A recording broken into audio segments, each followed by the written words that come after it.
Au nom d'Allah, le tout miséricordieux, le très miséricordieux. Que la paix et le salut d'Allah soient sur le prophète Muhammad. Mettre au jour de la rétribution. Avant de poursuivre, examinons deux questions importantes. Premièrement, qu'est-ce que ce jour de la rétribution? Deuxièmement, Allah étant le maître de toutes choses, ce qui inclut le temps présent aussi bien que le jour de la rétribution, pourquoi ce verset mentionne-t-il spécifiquement le jour de la rétribution?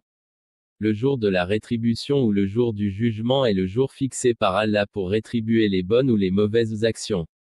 Le monde n'est que le domaine de l'action, le lieu où l'on est tenu d'accomplir son devoir et non le lieu où l'on est récompensé.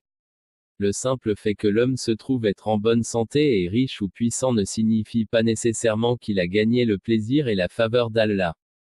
De même, le simple fait qu'un homme soit malade ou pauvre, ou faible ou misérable ne signifie pas en soi qu'il est l'objet de la colère d'Allah. Même dans le cas de la vie mondaine, ne serait-il pas banal de remarquer qu'un homme qui transpire dans une usine ou dans un bureau ne considère pas cela comme un malheur?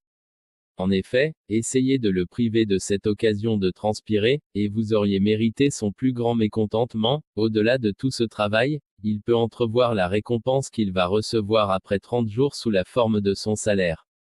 Il découle de ce principe que les plus grandes souffrances de ce monde sont le sort des prophètes, que la paix d'Allah soit sur eux, et, après eux, des hommes d'Allah, et pourtant nous les voyons tout à fait satisfaits et même heureux. En bref, le bien-être physique, la gloire terrestre ou le luxe ne sont pas une indication sûre de notre vertu et de notre véracité, pas plus que le chagrin et la souffrance ne sont une indication de nos méfaits et de notre fausseté. Cependant, il peut arriver qu'un homme soit puni ou récompensé pour ses actes dans ce monde. Ce n'est jamais la pleine récompense, mais seulement un faible modèle qui a été manifesté pour servir d'indication ou d'avertissement. Le Coran a parlé très clairement sur ce point, traduction rapprochée. Et certainement, nous leur ferons goûter au châtiment en ce monde, en prélude du châtiment suprême. Puisse cela les ramener sur la voie droite. 32. 21. Tel est le châtiment en pareille circonstance. Mais le châtiment de la vie future est autrement plus sévère, s'ils savaient. 68. 33. Les souffrances de ce monde, ainsi que ses joies, sont parfois une épreuve, parfois une punition, mais jamais une récompense complète, car le monde lui-même est transitoire. Ce qui compte vraiment, c'est la joie ou la souffrance qui perdurera pour toujours et que l'on apprendra à connaître dans l'autre monde, au-delà de ce monde.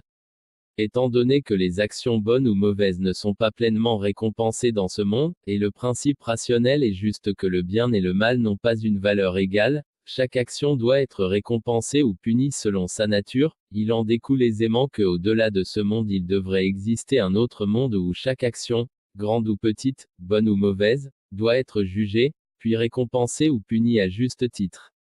C'est ce que le Coran appelle la fin des temps, ou le jour de la résurrection, ou le jour de la rétribution.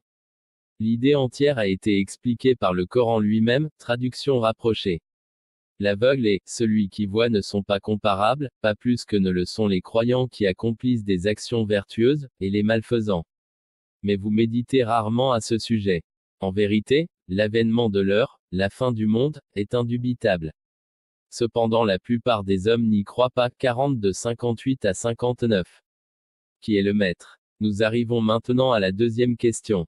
Il devrait être évident, à la réflexion de chacun, que le véritable maître de chaque particule de poussière de l'univers ne peut être que celui qui les a créés, s'en occupe et les développe, dont la maîtrise de tout est complète, n'ayant ni commencement ni fin, couvrant les vivants et les morts, ce qui est apparent et ce qui est caché, ce qui est vu et ce qui est invisible. Au contraire, la maîtrise de l'homme est délimitée par un début et une fin, il a un avant, quand il n'existait pas et un après, quand il n'existera plus. La maîtrise et le contrôle de l'homme s'étendent aux vivants, pas aux morts, au visible, pas à l'invisible, à l'aspect extérieur des choses, pas à l'intérieur. Tout cela montrerait à ceux qui peuvent voir que le vrai maître de l'univers entier, pas seulement du jour de la rétribution, mais même dans ce monde, n'est autre qu'Allah. Alors pourquoi ce verset devrait-il spécifier le jour de la rétribution? Les versets de la sourate 40, celui qui pardonne, servent de commentaire à la phrase en discussion et fournissent un compte-rendu clair du jour de la rétribution. La maîtrise réelle et totale de toute chose appartient à Allah seul, même dans ce monde. Pourtant, Allah lui-même, dans sa bienfaisance et sa sagesse, a accordé une sorte de maîtrise imparfaite, temporaire et apparente à l'homme, et la loi islamique en établissant des lois pour les affaires de ce monde, a dûment pris en compte le droit limité de l'homme à la propriété. Mais aujourd'hui, en possédant des terres, de l'argent ou du pouvoir, ce qui lui a été donné à titre d'épreuve, l'homme a toujours été enclin à s'enivrer d'orgueil et de vanité. L'expression « mettre au jour de la rétribution » est un avertissement pour l'homme qui vacille dans l'oubli et la vanité, et une suggestion que toutes ses possessions, toutes ses relations avec les choses et les hommes ne sont que de courte durée, et qu'il viendra un jour où les maîtres ne seront plus des maîtres et où les esclaves ne seront plus des esclaves, quand personne ne possédera rien, même en apparence, et on verra que la propriété et la maîtrise, apparente aussi bien que réelle, de l'univers entier n'appartiendront qu'à Allah, l'exalté. Le Coran dit dans une tentative de traduction.